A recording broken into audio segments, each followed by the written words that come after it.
and Rian could see, Fortis Proactive Defense Solutions. This is part 2 in the three-part series about popular firearm myths. And today I'm talking to Roux Wildenboer, one of the main instructors of the Lone Operator course. Roux, welcome and thank you for your time. Hi, Rian. Good to talk to you again, and hello to all of our listeners. So, Roux, I started discussing this point in the first part of this series with when I was talking to Glenn. And I'm going to combine these two because I think they go hand in hand.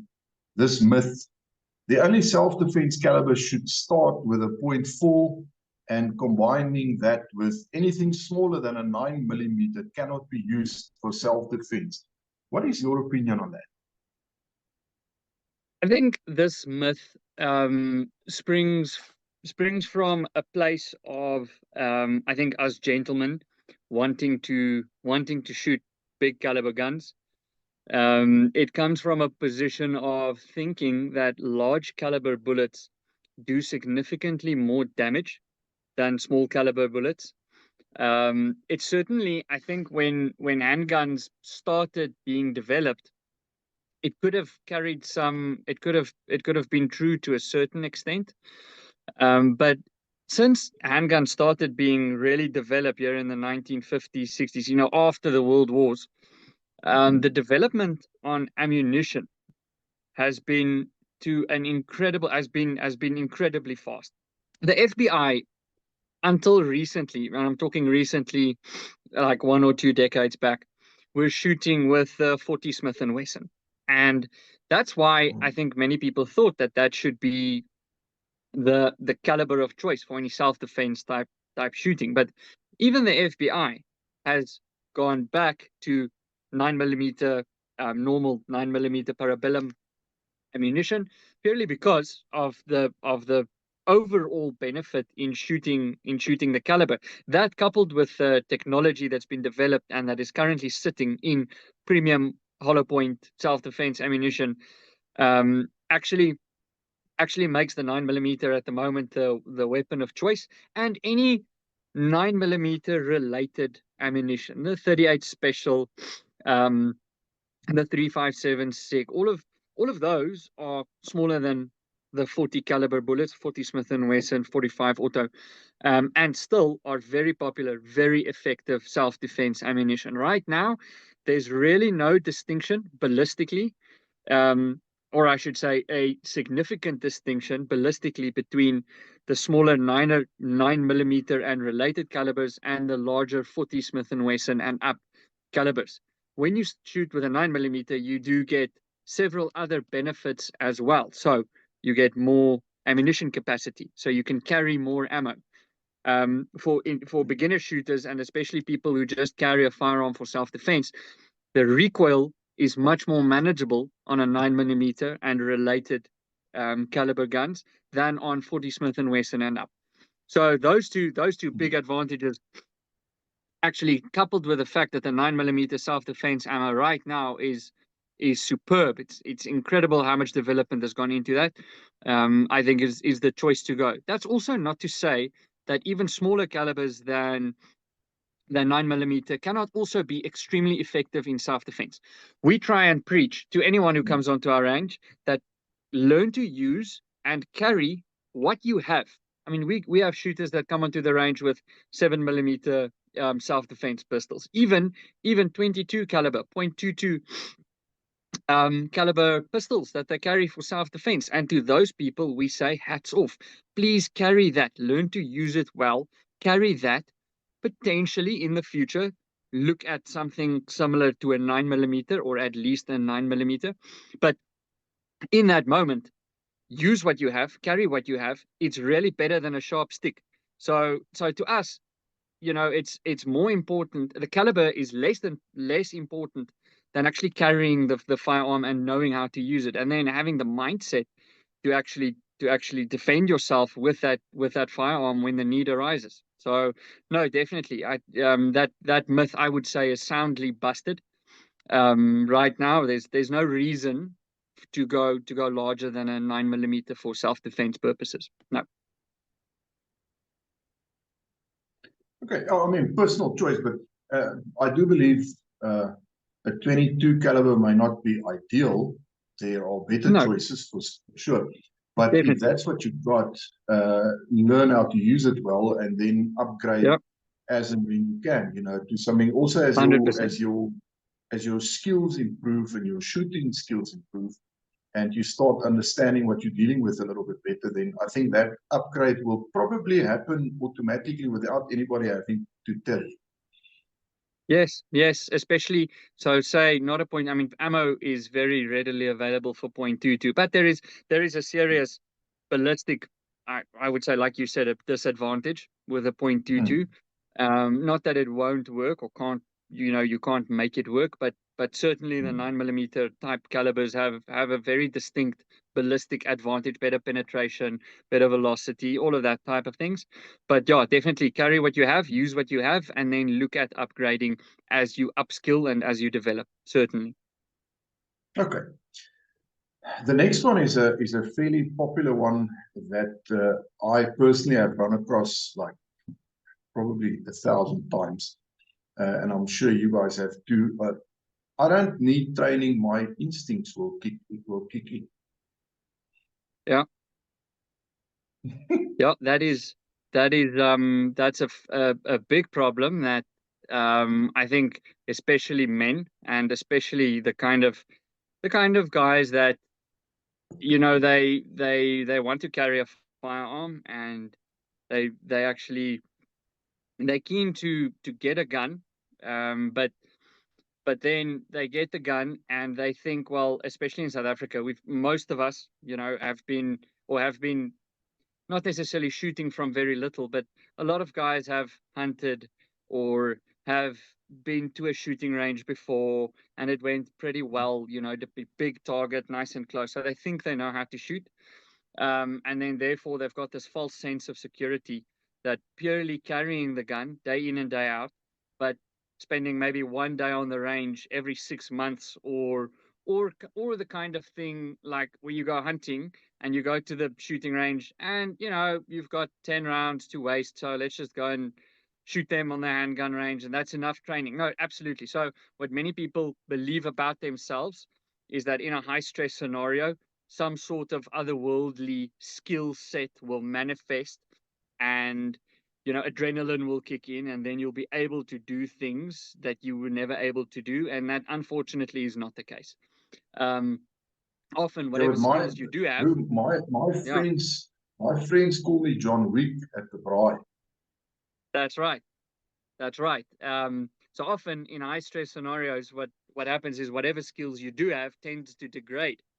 So you become worse at whatever you can do in a high stress environment. If I put pressure on you, typically people do things worse than when there's no pressure on them. So people freeze up in high stress scenarios. They forget elementary things. They forget whether their gun is loaded. They forget whether the safety is on. Just to give two simple examples, um, they forget how to do mag changes. I mean, the examples are so many out there of self-defense shooting scenarios where the shooter is actually completely unprepared, yet they carry a gun, and then when that moment arises, they actually don't perform the way that they expected they would. And so we have this mantra or saying that, and we fully endorse this, is that you don't rise to the level of your expectation, you fall to the level of your training. So training frequently and training the right kind of skills under the right amount of pressure makes that high stress scenario easier to manage and easier to handle, and it makes it better for you, in terms of executing what you do know. So operating under stress, Yeah, I mean, every handgun owner needs to do some dedicated training and frequent training, because it is a perishable skill. None of us are going to turn into John Wick when the brown stuff hits the fan. Your skills degrade, and you need to practice under pressure. Definitely. Otherwise, what you think you know and what you think you can do is going to go out the window. Definitely. yeah. I mean, my natural instinct is to grab a chocolate. So I'm not quite And certain how yes, much that's going to help anybody, but yeah, that's what it is. It's unfortunately so, and this is very much an ego-related problem. Yeah. In that, we in our own minds we are very tough, and also we live in South Africa where a man, I don't know, there has to be you have to sort of at least try and pretend you're tough, because we live in such a violent 100%. society. And I think that can go drastically wrong, because there's always somebody out there who is faster and better and deadlier and more ready to use violence than you are, and Yeah, you haven't more been in used a to it. fight for 20 years. So this is definitely one that can come back and bite you in the backside. So my advice to anybody watching and thinking about this would be to, just forget about that ego. Your life is worth much more than that. It makes sense to get yourself out there to arrange and to get instructed by people who know what they're doing and who will definitely assist you in helping to increase your skill level. Because at the end of the day, what we are talking about here is not necessarily your skill to place shots on a target, but to increase your odds of surviving a potential deadly encounter. That's the reality of it. And there's no place for an ego in all of that. And Definitely. this translates directly to, for instance, guys that open carry.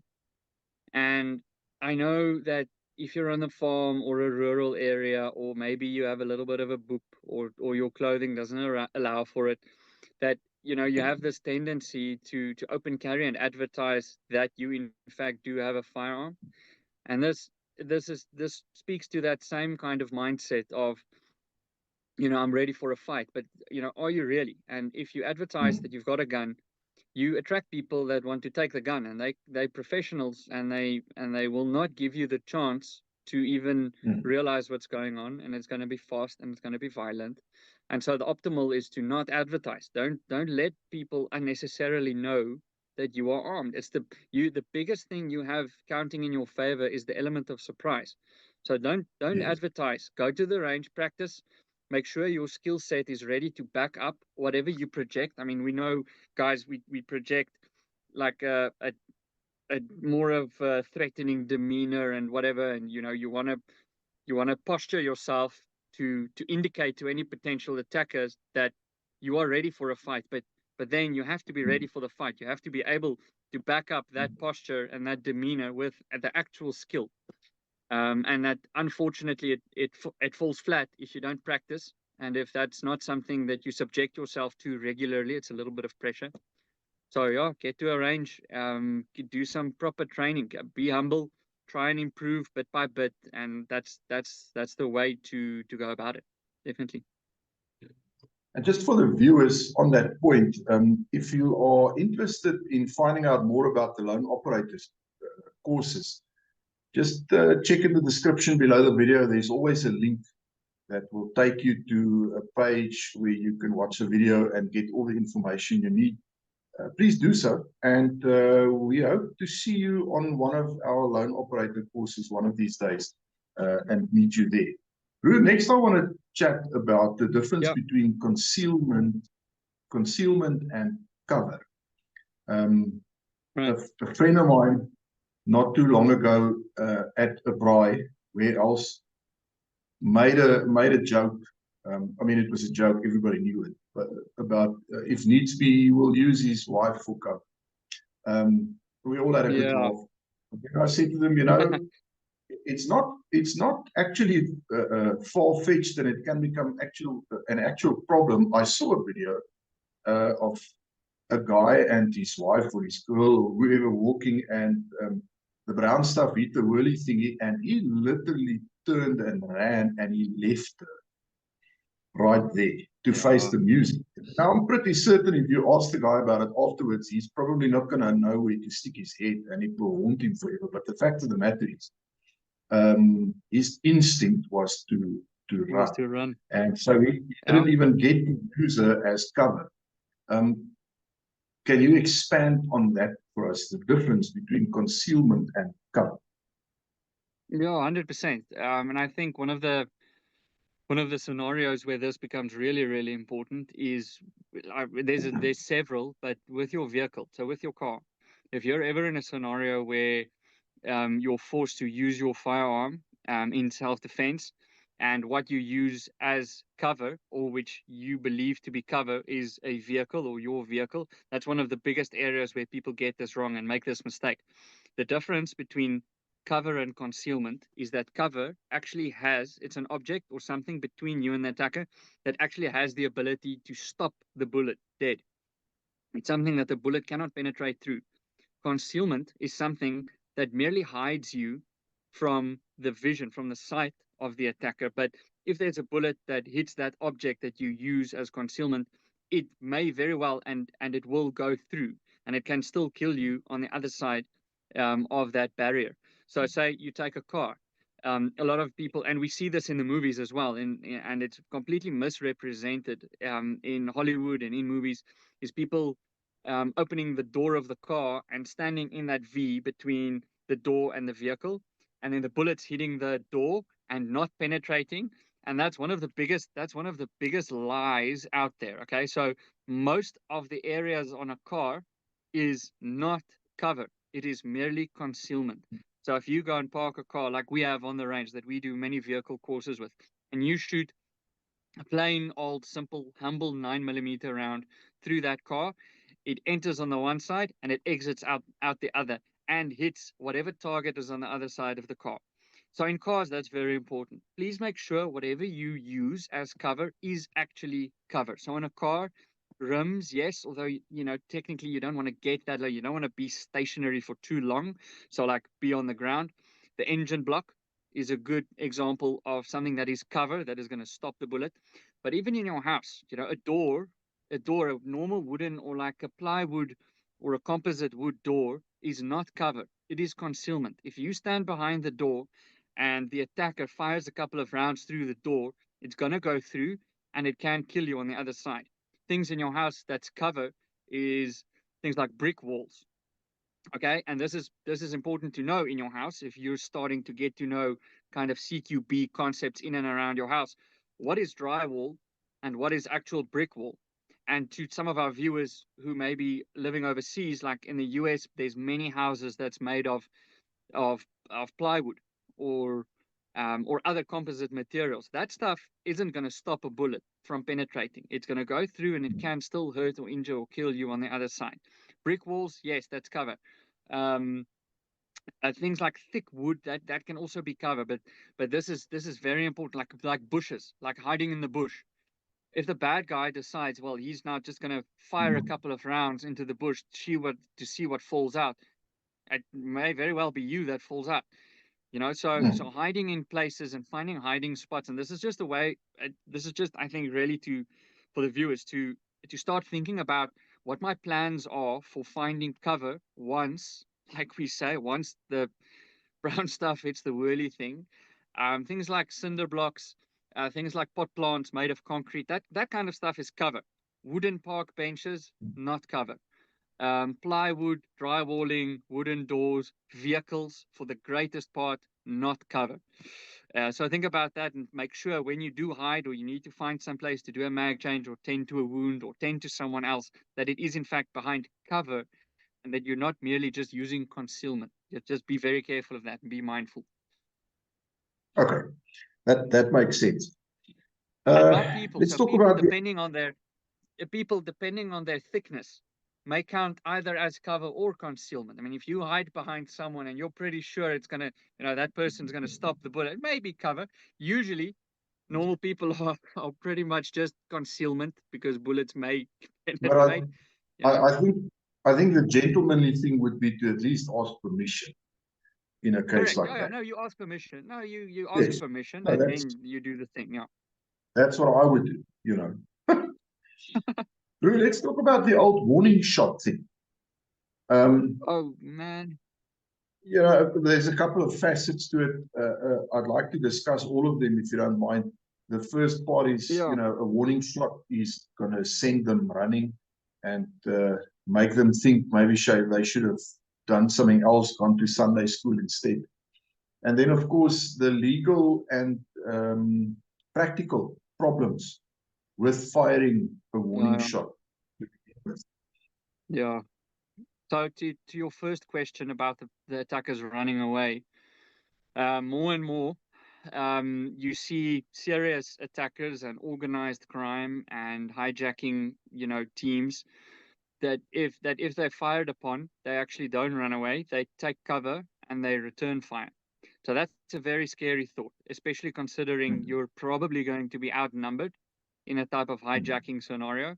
If you start firing, you need to be prepared for the eventuality that those attackers are not going to run away. They may just take cover and try and finish the fight and get what they came for. mm, Um, you may, if the situation is dire enough, you may, it's just a gamble. Okay, you're rolling the dice because for certain attackers, yeah, sure, you're gonna spook them and they're gonna run away because that's more heat than they expected, and they may run away. But to us at the moment, and with the tendencies we're seeing, is that is less and less the case.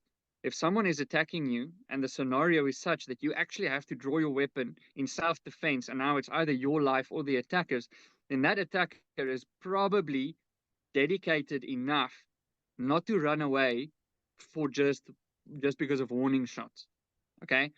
um, the kind of crime that we're seeing in South Africa often goes along with ideological motivation, and especially attackers that are under some sort of intoxication.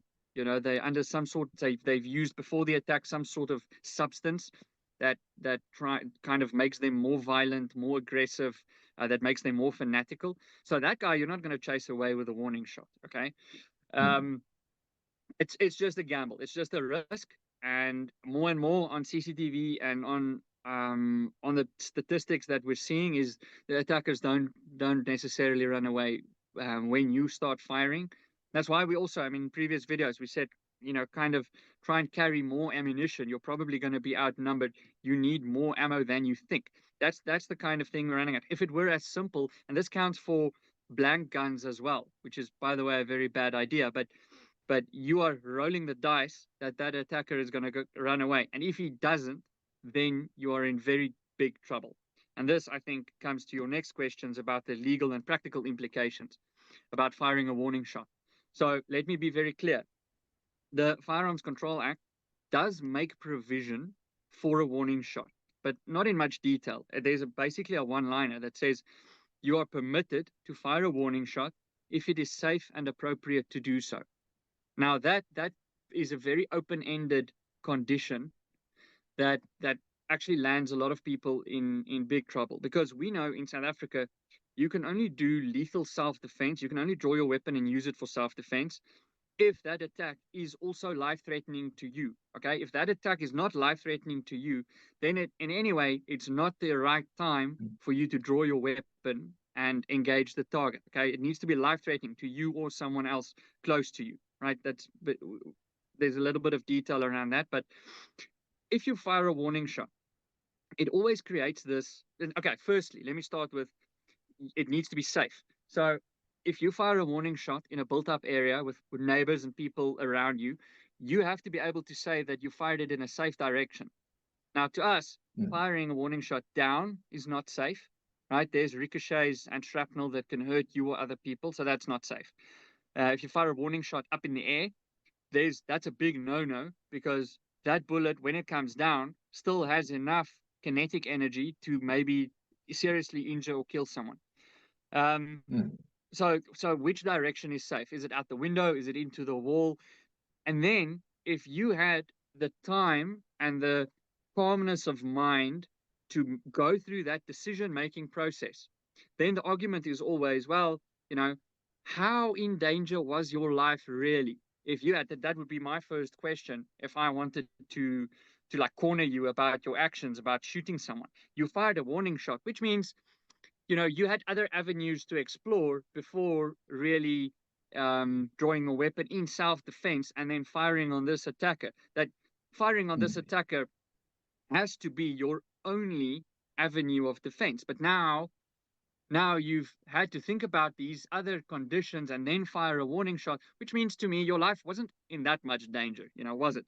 And then it becomes, well, if you had time to think about a warning shot, to fire the warning shot, then you probably had time to get away as well, which is actually what you should have done instead of firing a warning shot. So the only way in which you can really justify your actions in drawing your weapon and starting to fire that weapon in a self-defense scenario is if you're actually in that much trouble and your life is really in danger, and the only place you point that gun is at the attacker. Right? That's the safest bet. If you are still doubting and wondering, can I fire a warning shot? Do I really want to? Is it really the best course of action? Then you probably shouldn't be drawing your weapon in the first place. Then you should rather be looking at, what are my avenues of escape? What else can I do? Because if your life is really in danger, and it's like properly really in danger, there should be no other thought process in your mind other than getting the gun out and then defending your life.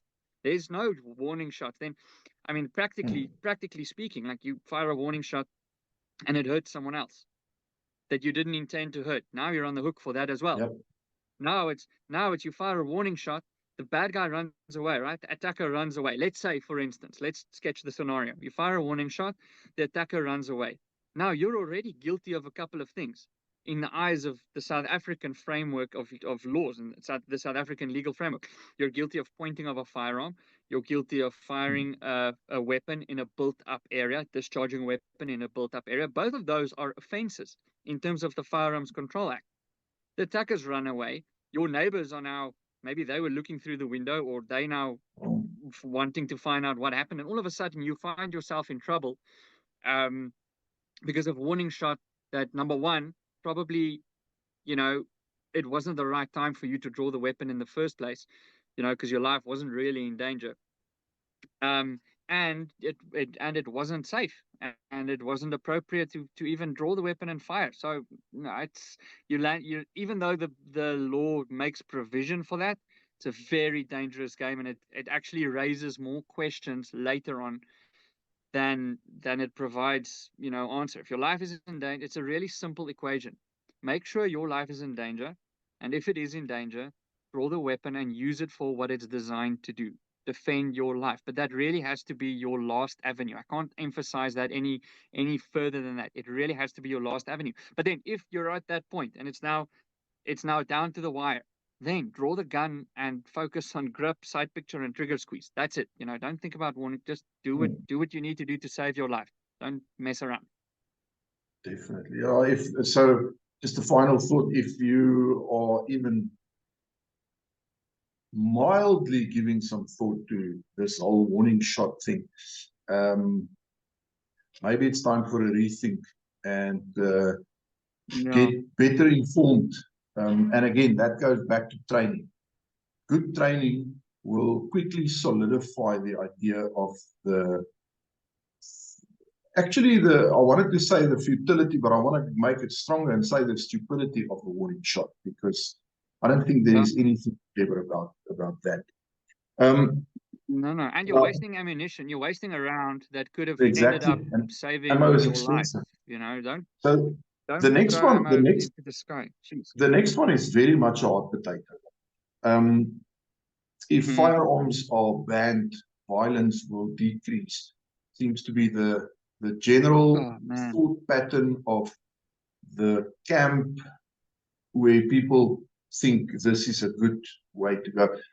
Personally, honestly, if I'm very, very honest about it, an ideal world for me would not have to include firearms, specifically for the purpose of defending yourself. To me, that's an ideal world.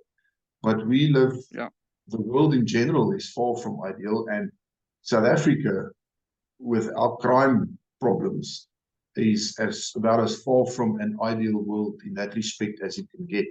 So, that's right. On our side, we are very much against that idea, and we very much consider it to be a complete fallacy. If you can maybe give us your thoughts on that one. Yeah, 100%. So like you say, this argument is often punted by, I think, people who don't have firearms, and they just also wish, I think, for a society without any type of violence. But those two things are not one and the same. If you look at any kind of global statistics, they're more or less the same globally as they are in South Africa. Most violent crime, most murders are committed by hands and feet. People are beaten and strangled to death and kicked to death on the ground in far larger numbers than they're ever shot to death. Next is blunt objects, bats, bricks, stumps of wood, pieces of rock, okay, that people use as tools to murder one another. Then only comes edged weapons. Then we're talking knives, scissors, pieces of glass, things that can be used to stab or slash. And then only, way down at the bottom, is firearm related murders and crime. So eliminating guns from the equation is not going to do anything to the levels of overall, and I'm not even talking just crime, I'm talking like homicide and murder. It's not going to do anything to those numbers. We see now all over the world where gun bans and such are put in place. The criminals, if it's difficult for them to get a firearm, they revert to using knives, and they revert to using bats and bricks, and they revert to hand crime, because now what you're doing is you're also disarming the law abiding part of your population, so they become so much easier targets, right? So if you take, and I know this example is used over and over. If you look at the country with the highest per capita gun ownership, it's Switzerland. Okay, you will not believe. And the crime rates in Switzerland, especially, I'm not even talking violent crime. I'm talking overall crime, total crime, petty theft, robberies, whatever. That's the low. Not even to speak about violent crime. There's almost no murders or homicides in Switzerland, and nearly everyone has a gun at their house that they're more than happy to load and use for self-defense. So everyone there is armed. Why is there not that much crime there? And it really is a societal thing, and I think there's many reasons for that, starting with education, starting with poverty. Poverty is a massive contributor to overall crime. The correlation is very strong. But banning guns will unfortunately not take guns out of the hands of people who have them illegally anyway, right? So you now say, okay, a criminal that attacks you, often 99% of the time, the weapons that they have are obtained illegally anyway. Banning guns is not going to make a difference to that, because they are just going to get the guns illegally as they used to. All you're doing is making it more difficult for the law-abiding citizen to defend themselves. So you're actually disarming the people who have to defend themselves, and you're not really going to be able to do anything against the segment of population that is getting the handguns or the whatever guns illegally anyway, right? So so banning of guns, and even more so in a country with such a totally skewed level of violent crimes as where we live in South Africa. We have to. People rely on security companies. There are many more armed security officers than there are police officers. And I'm not going to go into an in-depth discussion about the police, but because there are many good policemen out there who are putting their lives on the line and really trying hard. But the fact is, definitely, there are equally as many policemen out there, cops out there, that you hear. It's a never-ending stream of negative information that you get about them and how they go about things. So it really makes it difficult.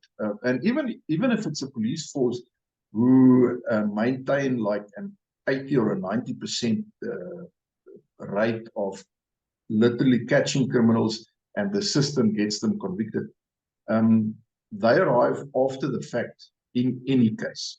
I saw a video not too long ago somewhere in Australia, where 2 or 3 youths kicked the guy's door down in somewhere in the early morning hours, and they came in armed with pangas. And I mean, he had Yes. absolutely nothing. He could only shout and try and wake the neighbors up, but he really had nothing to fall back on.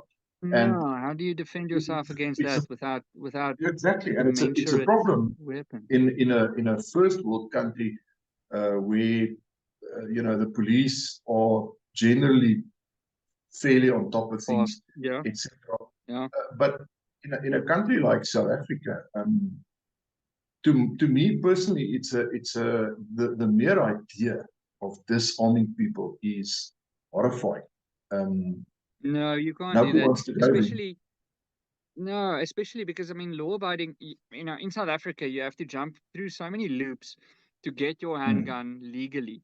It's often, and it takes a while, it's not like in other parts of the world where you can really walk into a store, buy a gun, maybe in a fit of, you're in a bad headspace that day, you are irrationally angry or depressed or whatever, you get a gun. In South Africa, it takes months. Um, so mm, typically, the law-abiding firearm owner in South Africa is relatively responsible. So mm, it's not law-abiding citizens that commit firearm crime. And what I wanted to say, I mean, the biggest source of illegally obtained firearms in South Africa is the police. So if you ban firearms to anyone else but the police, it doesn't stem the flow of illegal firearms into the hands of the criminals. You're going to have to disarm the police as well. And that is just completely unfeasible. I'm not going to um, even, I don't think I yeah, should justify that's never going to happen. So you sit, exactly. you're sitting with a very bad, proposition. Just ban all guns. And I agree with you. If we were living in a perfect fairy tale world, it'll be great for me not to have to carry a gun every day of my life. But Of course. unfortunately, that's not the world we live in. And if the bad guys got a gun, I thought it'll probably be a good idea to get one myself. That's my thoughts exactly. Roux, Yeah. the next one, small children are not strong enough to pull the trigger. Oh, geez. I mean, if your kid can like press with a 5 pound, it's not that much. If your kid can carry a 5 pound weight, what's that in? That's about a 2 kg or a 2.5 kg weight, I think. Um, on his index finger, then he's very capable of pulling the trigger, and almost anyone can do that. So no. Small kids, and I mean, in the line of work that we're in, there's no youngest age where you can start making children competent with firearms, start making them aware of the do's and the don'ts, start getting that discipline, that firearm discipline, muzzle discipline, finger discipline. Yeah, there's very, very, very small children out there. Just take, for instance, the sporting world as an example. There's super junior categories where boys and girls are primary school, like grade 4, 5, 6, 7, and they not only shoot, they shoot competitively, they shoot well, they shoot with skill, they move Yeah, around with firearms in a safe manner. They practice trigger discipline. They practice muzzle discipline. They holster, load, unload those guns themselves. So no, it's more. I mean, take me for example. I'm sure I'm not the only one, but I was shooting little air guns while I was still in my. Well, I couldn't walk. I was in that walking ring, mm, those assisted things that you put the babies in so that they can walk, but you've got those little wheels around you. I was in that thing and I was already shooting an air gun. So no, that mm. any kid can pull a trigger. And it's never too early to start teaching them about firearm discipline and skill, and they can actually shoot relatively accurately and handle the gun very well, even at a very, very small age. So from my side, when you talk about, now I'll teach my child how to shoot when he turns 12 or when he turns 16 or when he turns 18, Me personally, this is definitely a personal thing, but I would teach children from as young as they can comprehend what is a gun, what are the do's and the don'ts, what are the rules, and I would take them shooting as well from as young as possible, so that that becomes part of their makeup, and that you teach them the responsibility around firearms as soon as possible, so that they grow up with that. It's a firearm is not something that, if daddy slips away, who it's now a special thing and I'm going to see. It needs to be like a Yes. common thing, in my opinion, that it's not special, it's not weird and wonderful, it's not something to try and handle Mm. when dad's not there. It's like they can go to the range and shoot with the thing with their parent whenever they want. So it almost has to kind of be something boring to them.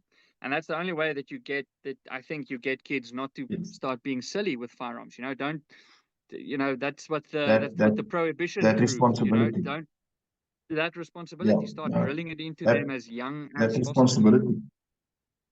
I have a friend who always jokes that he was not only born with a firearm in his hand, he started shooting in the womb while he was still in the womb, but his mother That's complained, so right, he yeah. stopped. So um, that might be a little bit young, but Roux, this specific one, and again, this is a very emotion laden one, because a lot of people believe this firearms, their singular purpose in life is to kill people. Yeah. That's not, yeah, that's a very negative way of looking at the whole concept and function around firearms. Initially, of course, okay, we have to admit that initially firearms were designed as weapons, okay, but not just for fighting humans, also for hunting. And Mm. specifically at the moment, in the way that we're treating handguns, it's also and I'll get to the core of this concept now. But right now, there's many uses. I mean, you get sport shooters that have handguns that are never that weren't bought with even the slightest intention to use them on another human being. Right? It's a sport, and to them, it's a recreation, and it's relaxing, and Mm. it's their passion and whatever. And some of those people, they can't even fathom shooting another person. So, but the for me at the moment, and in the context of the videos that we make and the training that we provide, a handgun is not there to kill another human being. A handgun is there to save people. A handgun is there to Mm. a handgun is there to save lives, not to take lives. If I and this also comes back to the motivation behind carrying a handgun. It's really the biggest act of love and compassion that there is. If I wanted to buy a handgun to kill people, then I am a maniac, and I will probably do that and be classified as one of those people that do mass shootings or commit crime or whatever. Okay, Yes. so I have my guns because I love my life and I love the people around me, and I would like to protect them as much as I can. So it's a tool of protection. It's a tool of, I mean, I know it sounds corny, but it's really an act of love. So in that sense, no, it's not there to kill people. And even if you do find yourself in a self-defense scenario where you have to draw your firearm and fire at an attacker, the objective is not to kill that attacker. The objective is Mm. always to stop the attack. The objective is always to end the scenario and save your life and save your loved ones' lives. That's the objective.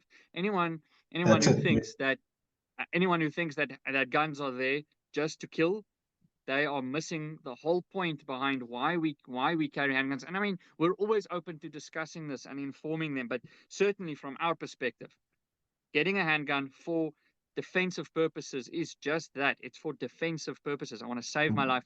I want to protect the people that I love. It's really not a killing instrument to me or to any of us at Fortis. Definitely. So I'm looking forward to hearing what the viewers have to say. So on this specific subject, also the one of that we discussed earlier about removing firearms, uh, disarming the civilian populace or not. I'd love to hear your views on that. we read all the comments. So if you've got something to say about that, for it or against it, that's entirely your free right. So, but let us know in the comments. Roux, Yeah.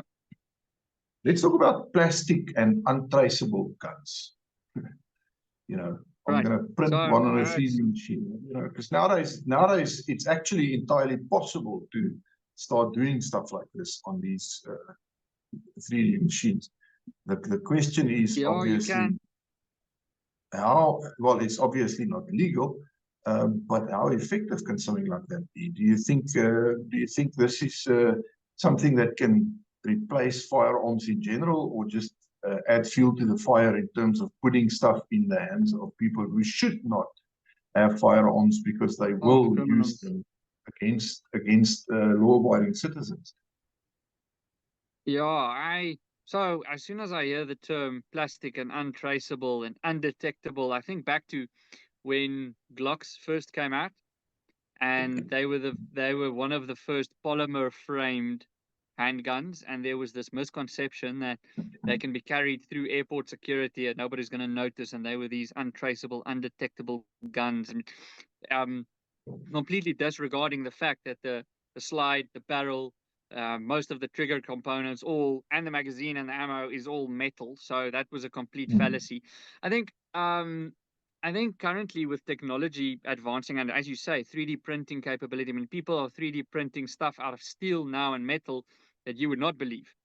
There was a while back people who developed the what was supposed to be like undetectable guns made completely out of plastic, and they could actually fire a couple of rounds, but over time the plastic would fail and it would bulge and it would end up not working. I think the concept is pretty wild. I think entirely it's probably possible, but if you go to the effort of buying a 3D printer and doing the design for a firearm with its trigger, with its slide and a magazine, or any kind of thing like that, you're probably not. Yes, you're probably better off going to work for one of the big firearm manufacturers. I don't think, not from, at least from what I'm aware, is there's guns like these being found. I know certainly in South Africa, there's makeshift firearms that people make with say with a shotgun shell. Like you get a 12 bore piece of pipe, and you kind of improvise a mechanism behind that, and then at the end of the day it's capable of firing a shotgun round, things like that. I would say that's much easier to do than going through the hassle, and that's what people do currently, going through the hassle of getting a 3D printer that does metal.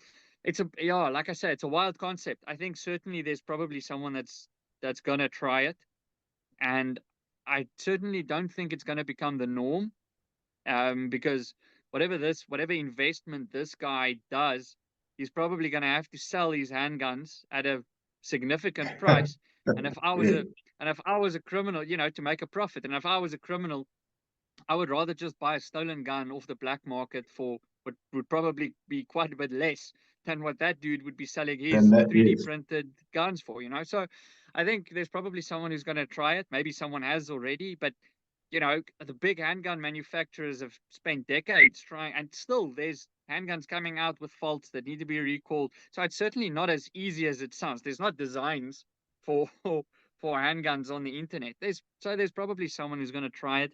They may even commit a crime or two, but I don't think it's going to become like a tendency. I don't think it's going to become a viral thing. Every second criminal's got a 3D printed gun. So I wouldn't say it's I think in South Africa something to worry about, and even globally. I think criminals can get their hands on guns relatively easily. There's established black market routes that, if you're willing to go that route, become a criminal, do a crime, obtain a handgun or a gun illegally, that's probably the easiest and the best route that you would follow. So it's I mean, I'll be fascinated to see some of these things shoot, but I don't think it's going to become a major player in crime. I would just say, you know, don't. There are so many more things you can do with your 3D printer that are actually legal. Yeah. You know, that will not get you into serious trouble. So Yeah, yes. just If you've got a don't don't if you've got a get a hobby. 3D printer that can print metal objects to that level of precision, you're probably going to become a rich man, but not with printing, you know, counterfeit firearms, probably by making car parts or machine parts or actually Exactly. contributing to society. Exactly. Don't think it's Yes. going to be a Use very it. profitable business. Yeah, use it well, but not for Yeah. this. Okay. No, make Final myth that we're going to discuss in the second part of the 3-part series. Thick clothing or body fat will stop a bullet. So basically, I'm eating my way to being bulletproof. bulletproof.